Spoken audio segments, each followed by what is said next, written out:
Movie की शुरुआत चार दोस्तों को दिखाने से होती है जो स्वीडन के उत्तर में एक सुनसान और सिग्नल फ्री इलाके में ट्रैकिंग करने के लिए पहुंचते हैं। यहाँ पर वो अपने दोस्त की आखिरी ख्वाहिश पूरी करने के लिए आए थे। दरअसल कुछ महीने पहले की बात है जब एक पार्टी के बाद रॉबर्ट और लुक एक दुकान में घुसे थे, तभी अचानक वहाँ पर डकैती हो गई। तब लुक तो एक कोने में जाकर के छुप गया था, लेकिन रॉबर्ट ने उन डकैतों का सामना किया, पर उन डकैतों ने बड़ी बेरहमी से रॉबर्ट का काम तमाम कर दिया। लुक ने जब अपने दोस्त को अपनी आंखों के सामने मरते हुए देखा तो वो इस सदमे से कभी नहीं उबर पाया। दरअसल रॉबर्ट का सपना था स्वीडन के उत्तर में इस जगह को देखने का। तब लुक ने अपने दोस्त रॉबर्ट की आखिरी ख्वाहिश पूरी करने के लिए अपने कुछ दोस्तों को साथ लिया और निकल पड़ा स्वीडन के उत्तर की तरफ। लेकिन सफर इतना आसान नहीं था। वापस लौटते वक्त उसके दोस्त डोम के पैर में चोट लग गई। होटल पहुंचने में इन्हें कम से कम 14 घंटे का वक्त लगने वाला था, लेकिन डोम की हालत इतनी ज्यादा खराब थी कि वो इतना लंबा सफर तय नहीं कर सकता था। तब इन लोगों ने खतरनाक डिसीजन लिया कि जंगल को पार करके शॉर्टकट लिया जाए। ये फैसला उनकी जिंदगी की सबसे बड़ी गलती साबित होने वाला था। जैसे ये लोग जंगल में घुसे, उनकी कंपास ने काम करना बंद कर दिया। हच को इसके बारे में पता था, लेकिन उसने किसी को भी नहीं बताया ताकि कोई भी पैनिक न हो। हच ने सोचा कि बस सीधे चलते रहेंगे तो जंगल से बाहर निकल जाएंगे, लेकिन जैसे जैसे वो आगे बढ़ते गए जंगल और भी ज्यादा खौफनाक और भयानक होता गया। चलते चलते वो एक ऐसी जगह पर पहुंच गए जहां पर एक पेड़ पर मरा हुआ काला भालू लटका हुआ था। उस भालू का खून अभी भी जमीन पर टपक रहा था। ये देखकर के इन सब के रोंगटे खड़े हो गए। इन्होंने सोचा कि शायद ये किसी शिकारी का काम हो सकता है। ये लोग जल्दी से यहाँ से निकल गए, लेकिन इससे भी बुरा तब हुआ जब रात होने लगी। अचानक से बहुत तेज बारिश भी होने लगी। तभी इन्हें एक झोंपड़ी नजर आई। तब इन्होंने रात को इसी झोंपड़ी में रहकर गुजारने का फैसला किया और सोचा कि जैसे ही सुबह होगी हम यहाँ से निकल जाएंगे। इसके बाद जब फिल ऊपर चेक करने के लिए गया तो उसने एक अजीबोगरीब चीज देखी। वहाँ पर एक बिना सिर वाला पुआल का पुतला था जिसके हाथ में हिरन के सींग थे। फिल ने फौरन अपने साथियों को बुलाया। जब उन्होंने इस चीज को देखा तो वो समझ नहीं पाए कि आखिर ये किसके लिए बनाया गया होगा। फिल ने कहा कि शायद ये काला जादू हो सकता है। तब लुक ने कहा कि किसी को डराने की कोशिश मत करो, लेकिन यहाँ का माहौल इतना डरावना और खौफनाक था कि किसी की भी हिम्मत नहीं थी कि यहाँ पर ज्यादा देर तक रुक सके। जब ये नीचे आए तो उस पुतले के बारे में बात करने लगे। हच ने कहा कि ये यूरोप के किसी धर्म के रीति रिवाज का हिस्सा होगा। फिर जब रात को ये सोने लगे तो अजीबोगरीब घटनाएं होने लगी। लुक को लगने लगा कि जैसे कोई सफेद रोशनी उसकी आंखों में चमक रही है। जब उसने बाहर जाकर के देखा तो उसे लगने लगा कि वो उसी स्टोर में है जहाँ पर रॉबर्ट मारा गया था। लुक को समझ में नहीं आ रहा था कि वो सपना देख रहा है या ये हकीकत है। तभी उसने देखा कि उसके सीने पर गहरे पंजों के निशान बन चुके हैं। अचानक से झोंपड़ी के अंदर से तेज चीखने की आवाज सुनाई दी। जब वो भागकर के अंदर गया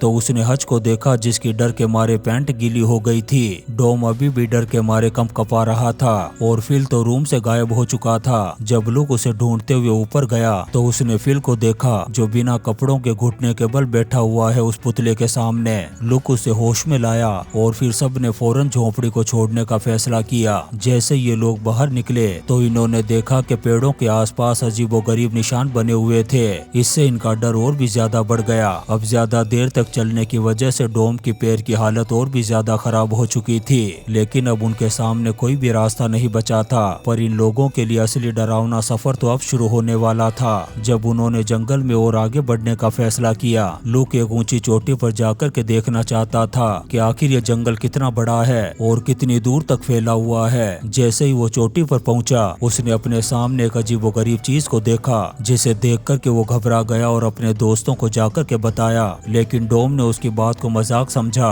और कहा कि तुम हमें डराने की कोशिश कर रहे हो। अब लुक ने मजबूर होकर के अपने शर्ट के बटन खोले और अपने सीने पर बने हुए गहरे पंजों के निशान दिखाए। उसने कहा कि कोई तो है जो हमारा पीछा कर रहा है। अब इनके पास एक ही रास्ता था कि जितना जल्दी हो सके इस जंगल से बाहर निकला जाए, लेकिन ये जंगल उनकी सोच से ज्यादा बड़ा और डरावना था। अब ऐसे ही चलते चलते रात होने लगी थी, लेकिन ये अब भी जंगल से बाहर नहीं निकल पाए थे। तब इन्होंने फैसला किया कि यहीं पर डेरा डाल करके सुबह का इंतजार करना चाहिए। जैसे ही लुक ने अपने टेंट में सोने की तैयारी की, तभी अचानक से बाहर से अजीबोगरीब आवाजें सुनाई देने लगी। पहले तो उसने सोचा कि शायद उसके दोस्त होंगे, लेकिन जब उसने टेंट से बाहर झांक करके देखा तो उसके सामने अजीबोगरीब रहस्यमयी आकृतियां खड़ी थी। तभी तभी अचानक से एक सफेद रोशनी चमकी और लुक को वही पुराना सीन नजर आने लगा। उसके दोस्त रॉबर्ट का स्टोर में मर्डर होना। इस बार उसे लगा कि वो गुंडे उसे ही देख रहे हो। डर के मारे लुक वापस टेंट के अंदर आ गया।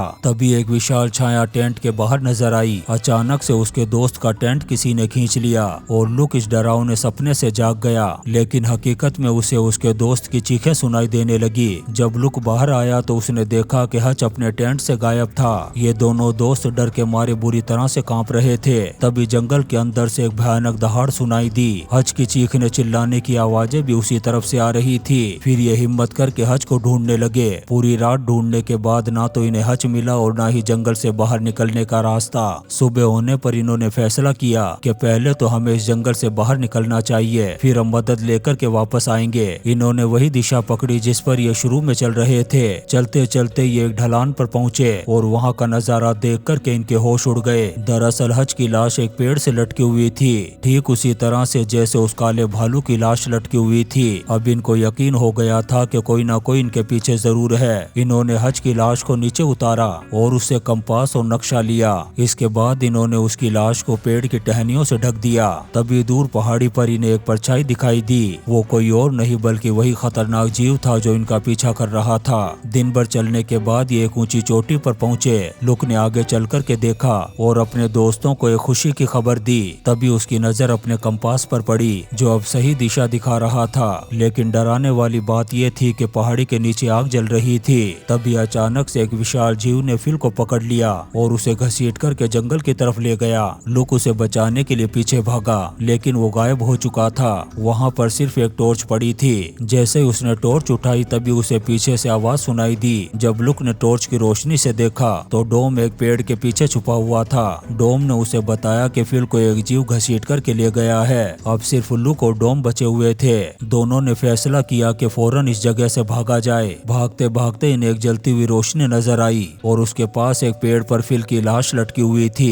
तभी इन्हें उस खतरनाक जीव की दहाड़ अपने करीब आती हुई सुनाई दी। अब इनके पास वक्त बहुत कम था। ये दोनों भागने लगे। भागते भागते इन्हें एक झोपड़ी नजर आई। दोनों ने बिना सोचे समझे झोपड़ी के अंदर जाकर के दरवाजे को बंद कर लिया। ऐसा लग रहा था कि इन्होंने उस जानवर से बचने के लिए सही कदम उठाया हो। अभी इन्होंने राहत की सांस ली ही थी कि तभी झोपड़ी के अंदर इन्हें एक बूढ़ी औरत दिखाई दी। इससे पहले कि ये कुछ समझ पाते एक बड़ी सी परछाई ने आकर के इन दोनों को बेहोश कर दिया। जब होश आया तो इन्होंने अपने आप को रस्सियों से बंधा हुआ पाया। दरअसल इन्होंने सोचा कि झोपड़ी में आकर के जान बच गई है, लेकिन ये एक और बड़ी मुसीबत में फंस चुके थे। तभी कमरे के दरवाजे से कुछ लोग अंदर आए। उनके बीच में वो बूढ़ी औरत भी थी। वो लुक के पास आई और उसके सीने पर बने हुए गहरे पंजों के निशानों को देख कर के मुस्कुराने लगी। उसने अपने बाजू पर बने हुए सेम वैसे ही निशान दिखाए। इसके बाद वो डोम के पास पहुंची। डोम की बॉडी पर कोई निशान नहीं देखकर उसने उसे पकड़ने का ऑर्डर दिया। वो लोग डोम को घसीटते हुए बाहर ले गए। लुक ने उन्हें रोकने की कोशिश की लेकिन किसी ने भी उसकी बात नहीं सुनी। कुछ ही देर बाद डोम की चीखने चिल्लाने की आवाजें सुनाई देने लगी लेकिन लुक कुछ नहीं कर सकता था। तभी एक औरत लुक के पास आई और कहने लगी, हम एक कुर्बानी की तैयारी कर रहे हैं, जल्दी ही सब कुछ खत्म हो जाएगा। उसने लुक के कानों को बंद कर दिया ताकि वो चीखने चिल्लाने की आवाजों को ना सुन सके। इसके बाद वो लोग डोम को घसीटते हुए एक लकड़ी से बने हुए खंबे के पास ले गए जहाँ पर पहले से ही हड्डियों के ढेर लगे हुए थे, जिन्हें देख कर के डोम समझ गया था कि अब उसका अंजाम भी ऐसा ही होने वाला है। उधर अंदर लुक अपने आप को आजाद करने की लगातार कोशिश कर रहा था। कई बार कोशिश करने के बाद आखिरकार वो अपने आप को आजाद करने में कामयाब हो गया। उधर उन लोगों ने डोम को उस लकड़ी के खंबे से बांध दिया था। तभी उसने देखा कि उसकी वाइफ सामने से आ रही है, जिसे देखकर के डोम समझ गया कि उसकी जान बच गई है। लेकिन जब उसकी वाइफ उसके करीब आई और उसके गालों को छूने लगी तब उसने देखा कि वो उसकी वाइफ नहीं बल्कि एक भयानक क्रीचर है। उसके सामने खड़ा वो जीव बहुत ही ज्यादा खौफनाक और डरावना था। डर के मारे डोम चीखने लगा।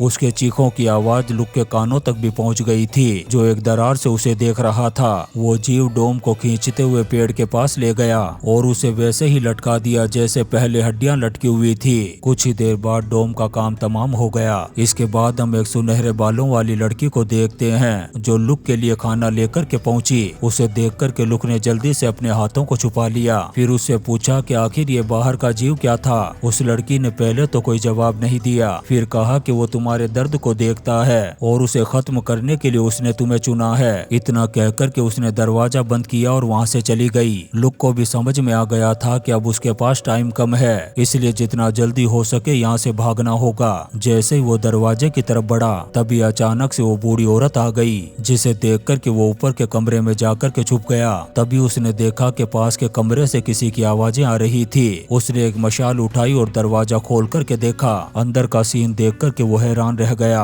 वहाँ पर कई लोग बैठे हुए थे जो रो रहे थे। दरअसल ये लोग ना तो मरे हुए थे और ना ही जिंदा। तब लुक ने अपने दोस्तों का बदला लेने के लिए उन्हें जलाना शुरू कर दिया। इसी दौरान उस भयानक जीव को ये एहसास हो गया कि उसके लोगों का काम तमाम किया जा रहा है। अब गुस्से में वो जीव बहुत तेज स्पीड में उस तरफ आने लगा। इधर इन लोगों की लुक के सामने देखने की भी हिम्मत नहीं थी, इसलिए सभी घुटनों के बल उसके सामने बैठ गए। लुक को यहाँ पर एक राइफल मिल गई और वो अपने आप को बचाने के लिए तैयार हो गया। जैसे ही वो बाहर निकलने वाला था उसने क्रीचर को देखा जो दरवाजे पर खड़ा था। उसने दूसरे दरवाजे से भागने की कोशिश की। तभी उसने दूर से देखा कि क्रीचर ने एक औरत की लाश उठा रखी थी। ये देखकर के लुक ने अपनी राइफल उठाई और गोली मार दी उसे। ये देखकर के क्रीचर ने उस औरत को तो छोड़ दिया और अब उसका टारगेट लुक बन गया था। लुक ने अपनी जान बचाकर के बहुत तेज स्पीड में भागने की कोशिश की, लेकिन 2 पैरों वाला इंसान 4 पैरों वाले जानवर से तेज कैसे भाग सकता था। उस क्रीचर ने लुक को पकड़ लिया था। इसके बाद लुक ने देखा कि उसके पीछे रोशनी की एक कतार चल रही है। लुक ने ज्यादा न सोचते हुए उल्टे पांव दौड़ना शुरू कर दिया। जैसे ही वो एक दुकान के पास पहुंचा, क्रीचर ने दूसरी तरफ से उसे टक्कर मार दी, जिससे उसके हाथ से कुल्हाड़ी भी नीचे गिर गई थी। तभी लुक ने देखा कि वो जीव ठीक उसके पीछे खड़ा है। अब क्रीचर उसे पकड़ कर के मौत के घाट उतारता। इससे पहले ही लुक ने कुल्हाड़ी उठा कर के एक जोरदार वार कर दिया उस पर। क्रीचर दर्द से कराहने लगा। लुक मौका देख कर के भागने लगा जंगल की तरफ। जल्द ही उसने जंगल को पार कर लिया था। जब उसने पीछे मुड़ कर के देखा तब उसे पता चला कि ये क्रीचर जंगल से बाहर नहीं आ सकता था। अब लुक अकेला ही जंगल से बचकर के बाहर आ गया था। और इसी सीन के साथ ये शानदार मूवी द रिचुअल खत्म हो जाती है। दोस्तों, हम आपके लिए ऐसी ही इंटरेस्टिंग मूवीज एक्सप्लेन करते रहेंगे, तो आप चैनल को सब्सक्राइब जरूर करें और लाइक और कमेंट्स भी करें। Thank you.